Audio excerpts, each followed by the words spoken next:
Hello, welcome back to my channel. My name is Melanie Tana, and I love to make videos about stories in all different forms. Most often I talk about books because books are the things I love the most, and I want to write books. So I love talking about the things that I've learned as a writer, a reader, and a person. And recently I finished Alloy of Law by Brandon Sanderson. Mistborn Era 2 is something that I only recently started, and I'll be continuing with the series eventually.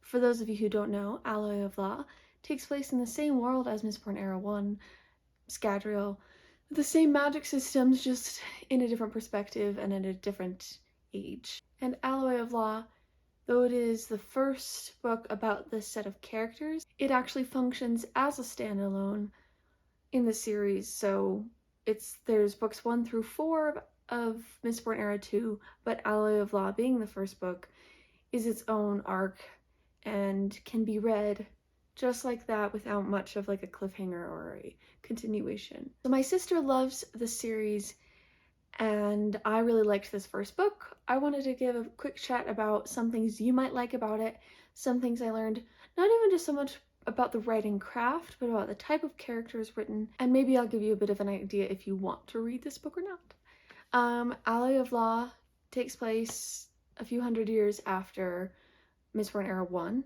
and the world has changed drastically. It has a bit of an industrial age, like Wild West feel to it, and you follow a few different characters, the main one being Wax, and he is an ex-lawman returning back to his home to become a proper man of society, and it follows him in this sort of mystery detective vigilante case that he pursues, and his struggles there as not just a lawman but as a man, and a man trying to find a place in regular society. But as far as a return to the world goes, it's fresh and interesting while still having a few Easter eggs in there, which I really like. Something I loved about this was how palatable this book was. I read through it pretty fast, and I'm not always the most focused reader, even though I love reading, but it kept my attention. The writing was quick and fun.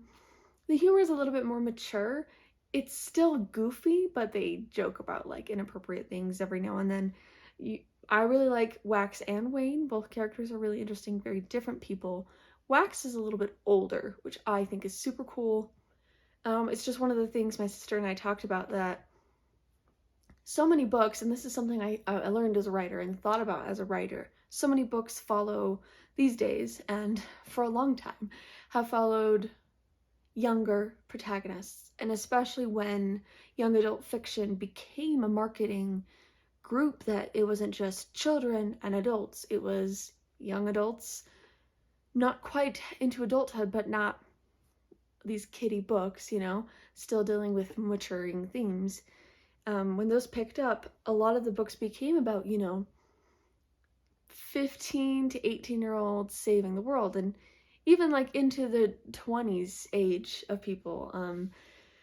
We follow a lot of protagonists like that, and what I like about Alloy of Law is that you start off with this older protagonist. He's in his 40s, and as my sister said, it just shows that like life is a changing thing, and it doesn't just like this part of his story starts in his 40s, but everyone has a different story. Different parts of your life are going to be exciting. There's going to be ups and downs, and just because you saved the day at 20 doesn't mean that there isn't a life after that, and that people after that aren't experiencing a compelling life. I don't know. So I think it's really interesting when books follow an older person. And I mean, Wax isn't old, but by the standards of certain types of fiction, he is older. You know, you would think that he would have the happily ever after by now, but instead it's like the start of probably, you know, his most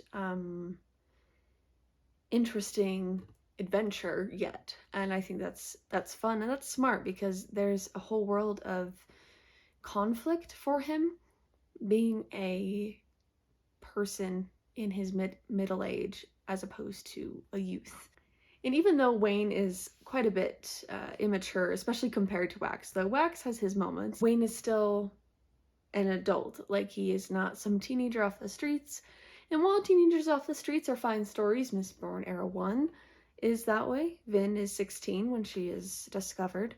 But this is interesting because these are people with pasts who have a little bit more life to go off of.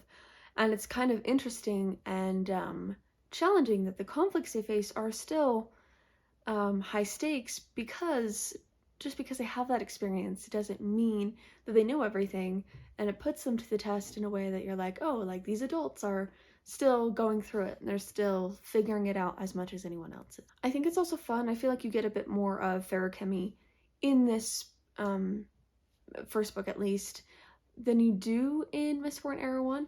There's allomancy and feruchemy. Wax and Wayne are both twin-born, so it means that they have one allomantic power and one feruchemical power at the same time each, and so they kind of, it's cool to see the combinations that that creates and the culture surrounding the different types of people.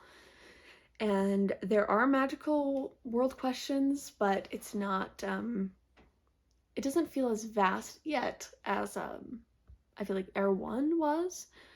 So if you're wondering about reading it, it's really not going to be a waste of time. It's not, I wouldn't even say like it's the worst one. A, I don't know that. And B, it doesn't really matter if it's like the least like deep one.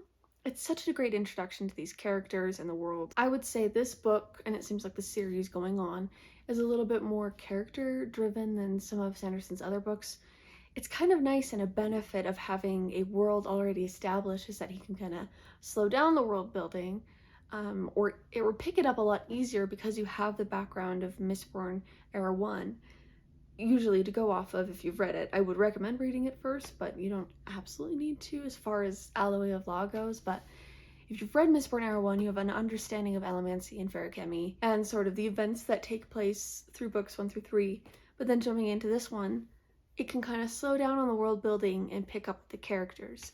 And that's something that I'm enjoying, and that's what's making me want to continue this series, is how fun these characters are and how interesting they are. I also really like the setting of this world and the vibes that come with it. I love industrial era type stuff, especially in this particular world. I find it works very well. And it's not as gloomy as Era 1 is because they have a different like life situation than Era 1. I actually really liked the ending. It has the Western gunfight type feeling, but you get to sort out how the magic is used. And that's another thing I want to talk about. Hard magic systems have this really great benefit of setting up a system and how it functions so that the reader can sort out how it can be used in the future, right? Sanderson himself talks about that with his rules of magic. Both soft and hard magic systems have ways they can function to serve the narrative the best. What Sanderson's magic does is allow people, like he gives them, here's what we know the magic can do, and then the people can figure out what the characters could do with that magic in the future.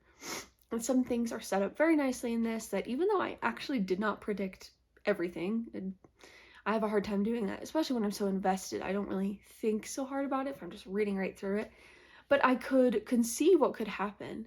And even though I didn't predict everything or have everything figured out, when it did happen, because it made sense, it didn't feel jarring to me. It felt satisfying. It came all into place. So as a writer, it's smart to consider that. Are you going to write a soft magic system that produces a lot of vibes, maybe some high stakes and a serious threat? Because you can totally do that. I'm a huge fan of soft magic systems, largely because of the vibe that they bring. But what soft magic systems can't often do is give us enough understanding of the magic that we can put the pieces together ourselves. A lot of hard magic systems have the great benefit of you having a lot of the answers, or at least enough, to sort out what could happen in the future. And these characters are smart and capable enough that when they do the thing, and with the information you have, you feel like you're there with them, and you can acknowledge their capacity to use this magic system, not just as a magic, but as a skill. So you can really do that, really take advantage of how well informed not just your characters are, but your reader is, so that it makes sense, that it feels right at the end. And not every story needs to come together and make perfect sense, but a hard magic story like this one, with a sort of mystery and a big problem to solve, can be very satisfying and rewarding at the end when people use the magic system in a logical way. I enjoy this read. If you feel like you should pick it up, or if you want to try Era 2 but you're nervous to read another 4 books in, you know, Sanderson's Cosmere world, I would still recommend picking this one up. Alloy of Law by Brandon Sanderson, the first of 4 in Mistborn Era 2, but as a standalone you can enjoy it and see if you want to keep following these characters or if you want to try something else. And whatever you read, I just hope that you enjoy it and that it does some good to you. Thank you guys so much for watching this video, and I will see you next week with another one. Bye!